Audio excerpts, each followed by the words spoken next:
Patrick Veil, président de Bibliothèques sans frontières, et je suis très heureux de pouvoir ouvrir cette conférence consacrée à l'urgence de lire en situation d'urgence humanitaire. Même s'il n'est pas présent, je pense que ses paroles lui seront rapportées. Je voudrais d'abord remercier l'ambassadeur Rouquier et surtout le directeur général de la Maison d'Amérique latine, François Vitrani, qui nous accueille dans ses locaux et grâce à qui nous pouvons organiser... Ah ben il est là. Non, bon. Qui est trop timide ou modeste pour venir s'asseoir à côté de nous, mais je voudrais vraiment le remercier et en notre nom à tous de nous accueillir dans ces magnifiques locaux qui sont à la fois un lieu de culture et aussi l'Amérique latine. Ça parle malheureusement dans certaines circonstances, le terme réfugié parle à l'histoire de l'Amérique latine, soit dans des moments de violence, de crise politique, soit quand il y a des catastrophes naturelles, comme quand il y en a eu encore récemment au Chili. Donc il y a un lien, bien sûr, entre l'action pour les réfugiés et l'action pour l'Amérique latine, et c'est un lieu de culture, donc franchement, c'était un lieu idéal pour organiser cette conférence. Merci à François. Alors, je voudrais tout de suite donner la parole à Bertrand Delanoë, maire de Paris. Je voudrais, avant de lui donner la parole, dire quelques mots parce que nous avons fondé Bibliothèques sans frontières il y a maintenant 6 ans, et je suis allé voir Bertrand quand nous avons décidé de lancer cette association. Je connaissais Bertrand d'une vie antérieure parce que j'avais été militant socialiste il y a très très longtemps. Je ne l'étais plus depuis aussi très longtemps, et je dois dire qu'il nous a soutenus, mais comme il a été, il nous a soutenus comme il a été et comme il reste encore maire de Paris, c'est-à-dire après avoir examiné le dossier avec ses services. Je voudrais remercier Bernard Pignerol, qui est ici le directeur des affaires internationales de la ville, qui a été pour nous un très grand soutien, un très grand conseiller dans toutes ces années. Il nous a soutenus après avoir fait étudier le dossier par ses services, et le soutien a été au niveau du soutien qu'il donne à d'autres associations. Nous n'avons pas eu de soutien privilégié, mais nous avons eu un soutien essentiel qui nous a permis depuis 6 ans de nous développer, et aussi de nous développer dans nos actions internationales, notamment en Haïti, mais aussi de nous développer au service des Parisiens, puisque nous sommes aujourd'hui les boîtes de recueil d'ouvrages de Bibliothèques sans frontières sont présents dans 6 mairies d'arrondissement et permettent à des dizaines de milliers de Parisiens et de Parisiennes et d'enfants de Parisiens de donner des livres qui vont ensuite partir vers des destinations où les besoins sont réels. Donc, je voudrais, puisque l'occasion m'en est donnée aujourd'hui, remercier Bertrand, non seulement pour le soutien qu'il donne de façon très solennelle par sa présence et par l'accueil qu'il nous fera ce soir à la mairie par rapport à cette initiative, mais aussi de tout le soutien qu'il nous a apporté depuis que nous avons créé cette association. Merci Bertrand. Chers amis, très brièvement, parce que bon, Patrick et moi on se connaît depuis longtemps, personne n'est parfait, on a milité ensemble, mais ce qui compte, c'est le sens de tout cela. Et moi, je veux vous remercier de m'avoir donné une opportunité d'engager Paris sur quelque chose qui nous dépasse de loin.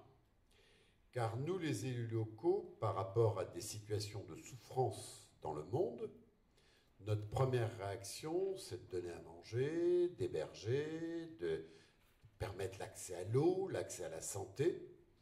Et c'est vrai que la mairie de Paris, chaque année, consacre plusieurs millions d'euros à la solidarité internationale, parce qu'il faut bien que des gens respirent tout simplement, ou puissent avoir accès à de l'eau potable, ou se soigner, notamment par rapport au sida, qui est souvent en Afrique, les traitements ne sont pas accessibles parce que trop chers.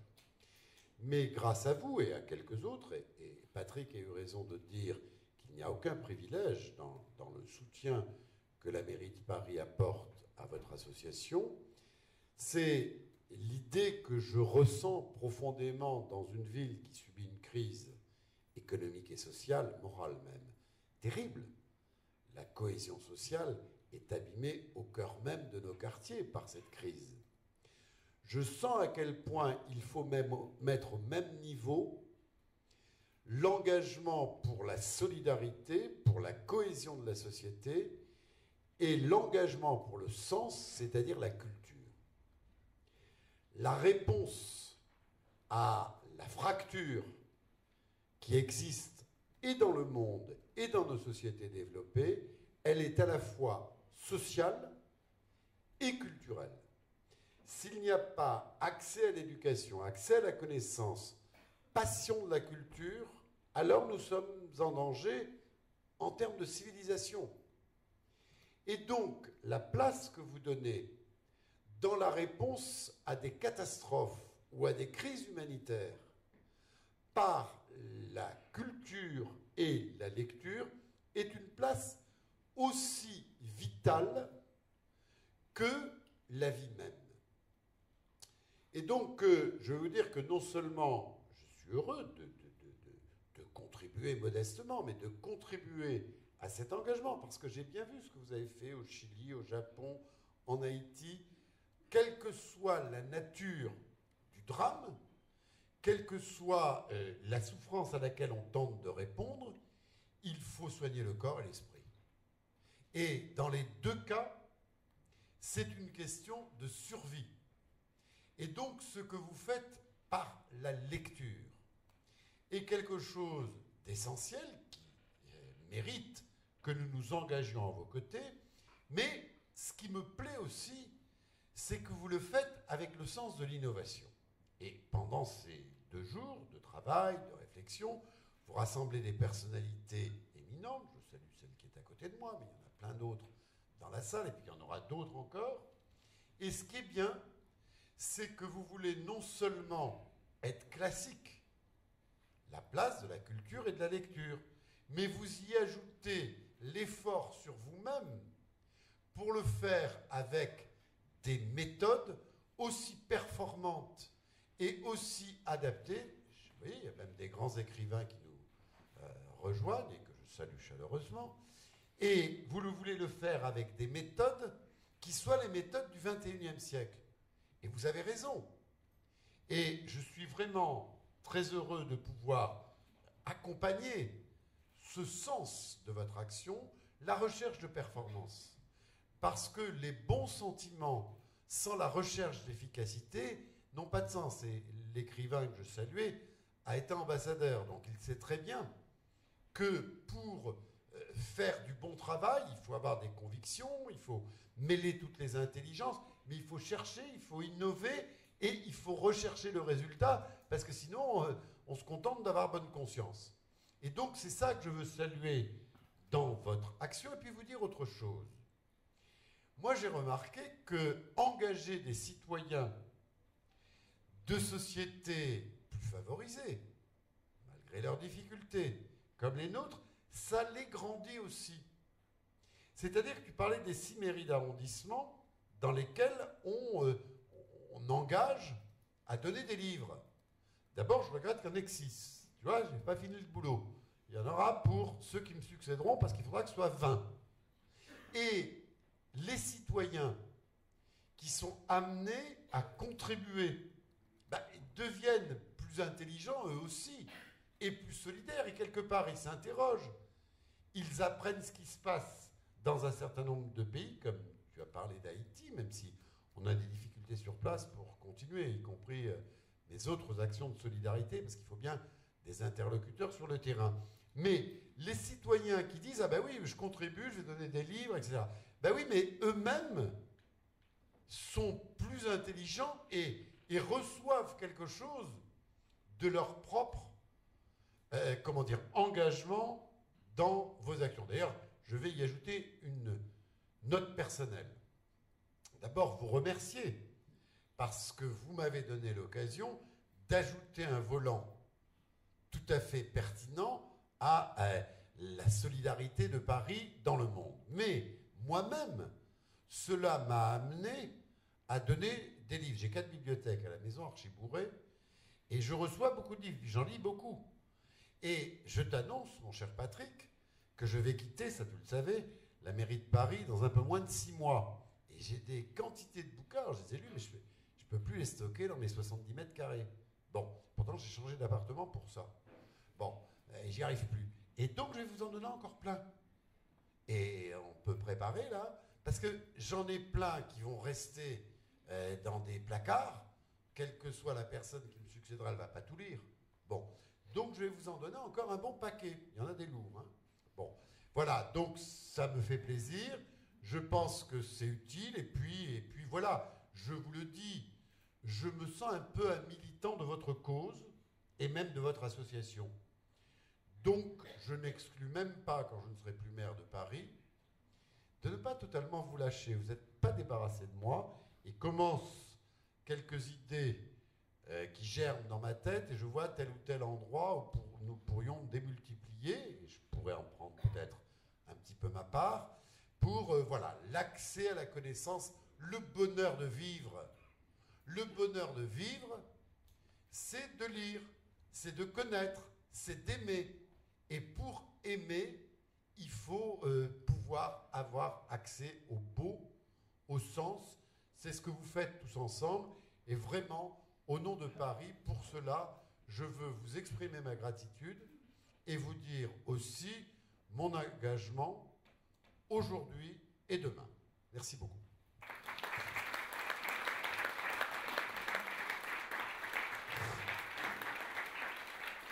Merci Bertrand. Et comme tu le sais, nous l'avons déjà dit, tu seras bien sûr le bienvenu chez nous et pour porter tous les projets qu'on pourra faire ensemble. Merci beaucoup.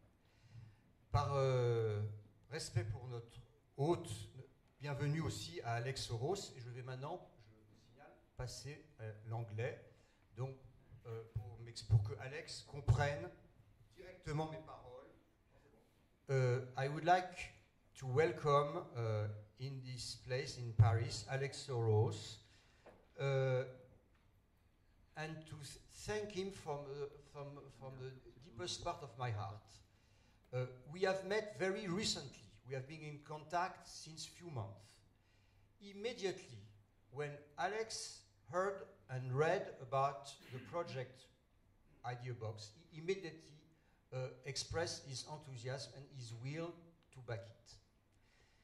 Not only his foundation, the Alexander Soros Foundation, has become the key partner of this project for this conference today and for the deployment of the first boxes with the help of the UNHCR. I want to salute also Alex Alenikov, who is the Deputy Commissioner of UNHCR, who will talk later. Not only the Alex Soros Foundation will be the key partner also of this deployment in Burundi and later we hope in help of the Syrian refugees. But I would say that without unveiling any secret, that Alex has been permanently involved in throwing and giving ideas of how we could improve the project, how we could connect with other partners he has worked with so we can produce, which is the purpose of this conference, the better project, the better box for the purpose we are building it. So for all these reasons, Alex, many, many thanks from all of us for the involvement of your foundation and your personal involvement in this project. And I am very happy and honored that you can say some few words and you have come to Paris to do it. Thank you.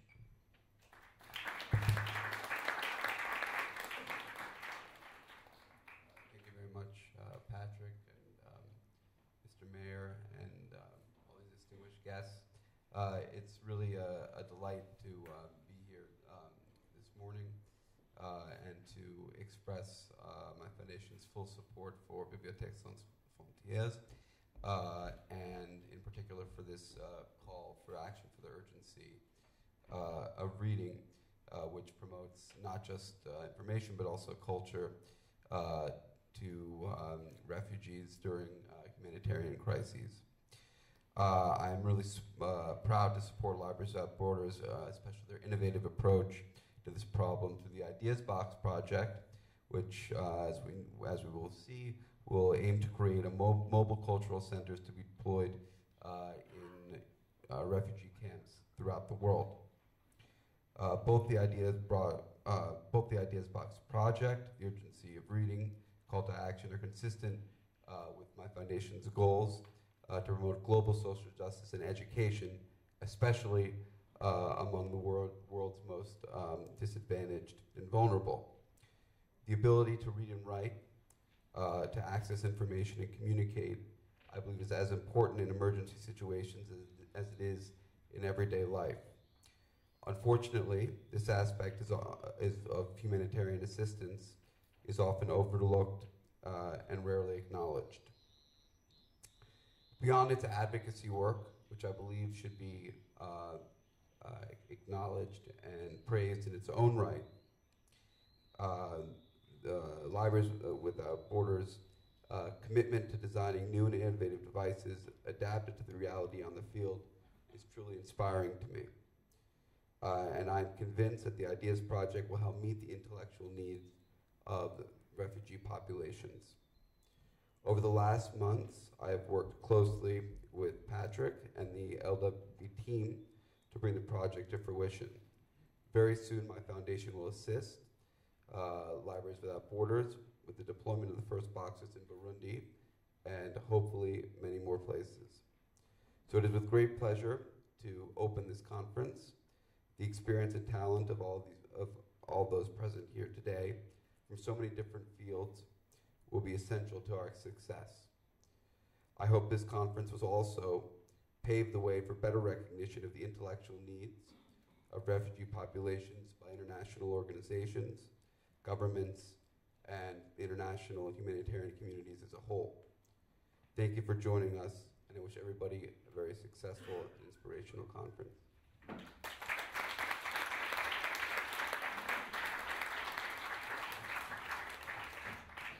Merci beaucoup, Alex Soros. Je vais maintenant présenter l'ensemble de la journée et remercier d'abord, je ne sais pas si ce micro marche, et remercier tous les autres partenaires, en plus de la Maison de l'Amérique latine et de la Fondation Alexandre Soros et de la mairie de Paris. Je voudrais remercier le ministère de la Culture et de la Communication, le centre de crise du ministère des Affaires étrangères, Wolters Kluwer France, le Cairn, Globalix, le Comité français international Bibliothèque et Documentation, PMB Service, la Librairie de l'Éducation, le Fonds Pascal, l'association Pierre Bellon, mais l'association Pierre Bellon, j'aurai l'occasion de la remercier particulièrement ce soir, ainsi que Philippe Stark, parce que l'association Pierre Bellon est l'un des principaux partenaires avec la Fondation Alexander Soros du déploiement des boîtes au Burundi et de la construction de ces boîtes. Et puis, je voudrais remercier Street Press qui assure le streaming live vidéo du colloque, comme on dit en franglais. Je voudrais aussi remercier les membres du comité scientifique de ce colloque qui travaillent avec nous depuis le début, à nos côtés, Cécilie Alessandrini, Aurélien Colson, Dana Diminescu, Frédéric Drogoul, Gérald Grimbert, François Gruneval et Michel Petit. J'ai maintenant un message particulièrement important pour nous à vous délivrer. Daniel Rondeau a probablement contribué, je le remercie. C'est un message de Irina Bokova, directrice générale de l'UNESCO, qui malheureusement ne pouvait pas être présente à ce colloque, mais qui nous a adressé un texte qu'elle m'a chargé de vous lire. Le livre est un outil vital de partage des savoirs, de compréhension mutuelle et d'ouverture au monde. À l'heure d'Internet, le livre reste une technologie de pointe. Maniable, résistant, consultable partout, il n'a besoin d'aucune mise à jour logicielle, d'aucun branchement et fonctionne sans électricité. Il est notre principal atout pour diffuser l'éducation, les sciences et la culture dans le monde. Le livre n'est pas un luxe. Il est inséparable du droit humain fondamental à l'éducation. Il porte aussi les valeurs, les identités, les repères de la vie en société. Le livre est un facteur de résilience dans les situations d'urgence, de catastrophe ou de conflit, en assurant la continuité du tissu éducatif, culturel et scientifique. Il stimule surtout l'intelligence et l'imaginaire. Il ouvre le champ des possibles et donne le courage de se réinventer, de se reconstruire. C'est le sens des paroles de l'écrivain Dany Laferrière au lendemain du séisme de janvier 2010 en Haïti. C'est la culture qui nous sauvera. Nous pourrions dire aussi bien que les sociétés se relèvent grâce aux livres, et dans les pays touchés par les conflits et les catastrophes, l'UNESCO milite pour envoyer d'abord des livres, des crayons, des enseignants, pour construire la paix, restaurer la confiance dans l'avenir. Pour toutes ces raisons, l'accès à la lecture doit faire partie intégrante des interventions humanitaires. C'est encore loin d'être toujours le cas, et je salue l'initiative de ce colloque « L'urgence de lire » organisé par Bibliothèques sans frontières afin de souligner l'importance du livre dans les situations humanitaires. L'objectif de ce colloque rejoint l'accent mis par l'UNESCO ces dernières années sur le rôle de la culture dans les transformations sociales et le développement humain. Cet effort commence à l'école par une lutte résolue contre l'analphabétisme qui touche en 2013 encore près de 800 millions d'adultes dans le monde, dont 2/3 sont des femmes. Sans éducation de qualité, le livre est muet. Sans accès équitable aux ressources des bibliothèques physiques ou virtuelles, la force des livres s'émousse. Les livres fonctionnent rarement seuls. Ils appellent à lire d'autres livres qui révèlent d'autres richesses. L'écosystème du livre dépend de politiques culturelles plus fortes, plus inclusives, de politiques éducatives plus efficaces. L'UNESCO s'y engage de toutes ses forces auprès de ses membres et au niveau local à travers ses programmes en faveur de la lecture. L'UNESCO intervient avec ses partenaires auprès des gouvernements, y compris dans les situations d'urgence, comme récemment en Haïti, au Mali, pour préserver le patrimoine documentaire, améliorer l'accès aux livres, renforcer le pilotage des politiques du livre et de la culture en général, comme facteur d'inclusion, source sociale de dialogue et de développement. La réussite dépend de la coopération de tous les acteurs engagés dans la filière du livre. Ce colloque est une opportunité d'unir nos efforts en ce sens et de réveiller les consciences sur le pouvoir transformateur du livre. Je souhaite aux participants le plein succès dans leurs travaux pour élaborer ensemble des stratégies plus efficaces et mettre le livre entre toutes les mains dans l'intérêt des plus vulnérables.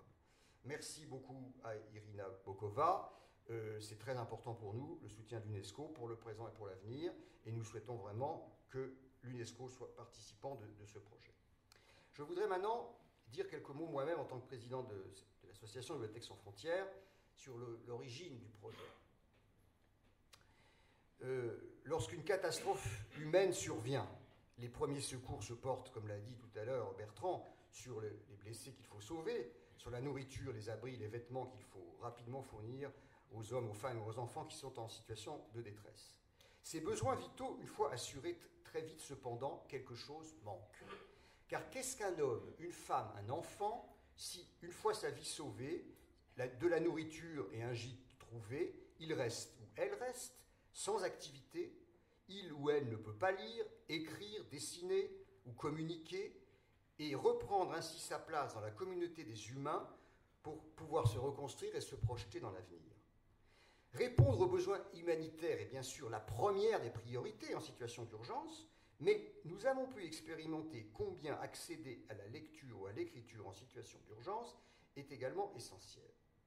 Je voudrais saluer Michèle Pierre-Louis, qui est ici avec nous, ancienne Premier ministre d'Haïti, qui est aussi présidente du principal organisme culturel et de préservation historique de la culture d'Haïti, avec qui nous avons travaillé avant le tremblement de terre, mais aussi après le tremblement de terre, parce que aussi bien la Focale que la Bibliothèque nationale d'Haïti nous a demandé de venir, non pas avec des bonnes paroles, mais avec des pelles, des gants, des caissons, des cartons, pour pouvoir entreposer, préserver, sauver de la pluie qui pouvait tomber ces ouvrages historiques. Et c'était ça qui était, et ces livres qui étaient soit dans des bâtiments qui n'avaient plus de toit, soit dans des bâtiments qui n'existaient plus, comme les archives du ministère des Affaires étrangères, soit qu'ils étaient tombés de leur rayonnage, comme dans les locaux de la Bibliothèque nationale. Donc on est intervenu très vite, 3 jours après le tremblement de terre, à la demande même des institutions haïtiennes.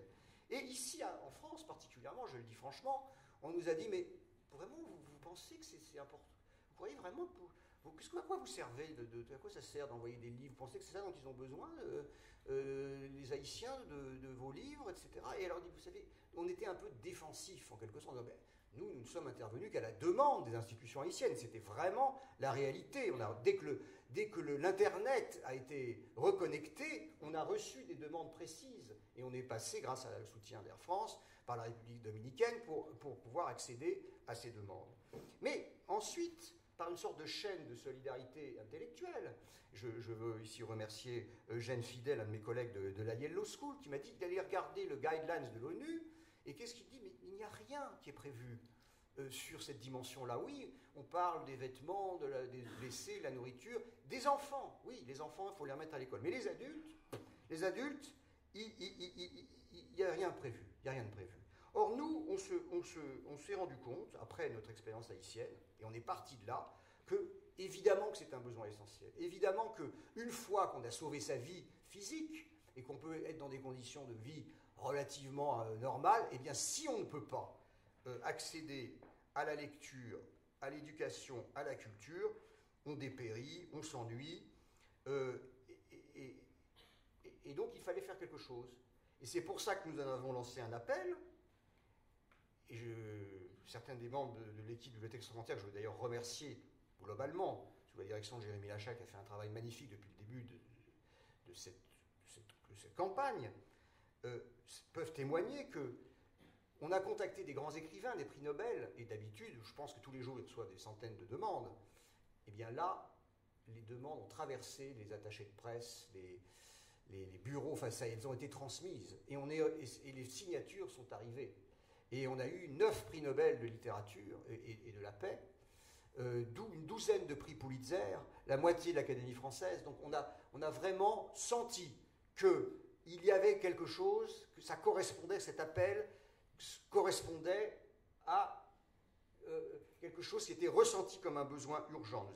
Je vais citer Jean-Marie Coetzee, Doris Lessing, James Coetzee, Doris Lessing, Toni Morrison, Mario Vargas Llosa, Isabelle Allende, Stephen King, Salman Rushdie, et puis beaucoup de Français que je ne veux pas ici citer, parce que vous les connaissez aussi. Mais nous n'avons pas voulu en rester là. Nous aurions pu. On a fait un magnifique appel, on l'envoie au secrétaire général de l'ONU, à la direction générale de l'UNESCO. Non. On s'est dit, maintenant, nous allons faire le travail. Nous allons débloquer la situation en faisant en sorte que ces centres culturels portatifs, ils arrivent sur le terrain. Eh bien, c'est l'objet de cette conférence. L'objet de cette conférence, c'est que vous soyez avec nous pour nous stimuler, nous aider, nous contredire, nous donner des idées, pour que cette boîte que nous avons commencé à construire, ces centres culturels portatifs, ce soit le meilleur objet, le plus adapté aux besoins des populations que nous voulons servir. Nous sommes particulièrement fiers de nous avoir tous rassemblés ici, tous différents, avec de différents horizons, acteurs politiques, organisations internationales, spécialistes de l'information et de la culture, intervenants humanitaires et techniques de l'urgence. Nous voulons vraiment faire de cette rencontre un moment important de réflexion et d'échange et de construction de nouveaux modèles pour mieux répondre demain aux urgences du monde dans le domaine culturel. Nous sommes convaincus que les bibliothèques, pas simplement de livres, les bibliothèques où il y a aussi des films, où il y a aussi la possibilité de faire du théâtre, où il y a la possibilité de faire de la photo. Vous voyez, l'idée c'est que toutes les dimensions de la culture puissent être présentes à partir de cette boîte, et pour tous les publics, enfants comme adultes, sont fondamentales en situation de crise pour le redémarrage personnel et intellectuel, pour la circulation de l'information, qui est très importante pour que les gens se ressentent immédiatement de nouveau partie de l'humanité. Donc j'espère que les différents ateliers et interventions de ce colloque que nous avons construit avec vous permettront de répondre à cette exigence. Les IDS Box que nous construisons, c'est une des dimensions de cette demande de culture dans les situations d'urgence, mais je pense qu'à partir de, si on arrive à en faire une réussite, à partir de là, tout va pouvoir se débloquer, aussi bien au niveau des grandes organisations, en tout cas c'est ce que nous voulons faire. Je voudrais dire, pour conclure cette intervention d'ouverture de ce colloque, que une partie d'entre nous, en tout cas moi personnellement, quand on apprend une crise, un tremblement de terre, une guerre civile, qu'est-ce que je peux faire? Bon, je peux donner de l'argent, mais ça va où cet argent? Si j'étais médecin, je peux partir, sauver des vies. Si je fabriquais des... Voilà, il y a des moments où on se sent impuissant par rapport à la volonté d'agir. Je dirais que le ID Box, maintenant, l'idée c'est ça, on ne pourra plus dire je ne peux rien faire. Il y aura toujours, parce qu'une boîte supplémentaire ne sera jamais inutile. Hein. Une boîte supplémentaire transportable dans les conditions solides, qui peut être jetée de dizaines de mètres d'un avion, sans se casser, etc., grâce à Philippe Stark, eh bien, ça ne sera jamais inutile d'en rajouter une. Hein. Et donc, on ne pourra plus dire ah ben, je ne sais pas quoi faire. Et donc, j'espère que ça sera le premier impact c'est qu'on pourra, plus personne ne pourra dire je ne sais pas quoi faire. Et puis, la deuxième chose que je voudrais dire, c'est que dans les populations que nous voulons aider, aussi bien enfants, et je sais que Alex Soros nous pousse à agir beaucoup pour que dans les boîtes, il y ait un développement éducatif, et nous allons le faire, qu'il y ait des programmes éducatifs très innovants, etc. Nous allons le faire. C'est l'inverse, je dirais c'est le complément, mais c'est un peu l'inverse de l'autre dimension de l'aide. C'est que ça donnera ce que les Américains ou les anglophones appellent de l'agency. Ça veut dire que les gens vont pouvoir se prendre en main. Quand on vous attendez tous les jours, la nourriture, les vêtements, bon, vous attendez, vous êtes passif dans la relation à l'institution. Si demain vous pouvez prendre un livre, le lire à un groupe, éduquer les enfants, construire un projet, faire de la photo, raconter des histoires, les imprimer, organiser des troupes de théâtre, eh bien, vous devenez acteur de votre propre futur. Et ça, c'est fondamental. C'est ça le point fondamental du projet. C'est qu'il faut que dans ces camps, les gens redeviennent acteurs plus rapidement qu'aujourd'hui de leur futur. Et c'est à cela que nous voulons travailler. Merci donc à tous d'être venus pour travailler avec nous. Et en transition, je voudrais vous faire passer, vous allez voir sur l'écran, une vidéo Oxfam, qu'est-ce qu'un réfugié? Et je pense que le titre, voilà, je viens de donner le titre de cette vidéo. Oxfam a donné la parole à des Syriens réfugiés en Jordanie sur leurs conditions de réfugiés. Je sais que Alex Alenikov parlera de la situation syrienne. Eh bien, en introduction à cette situation, voilà une petite vidéo de l'Oxfam. Merci à tous.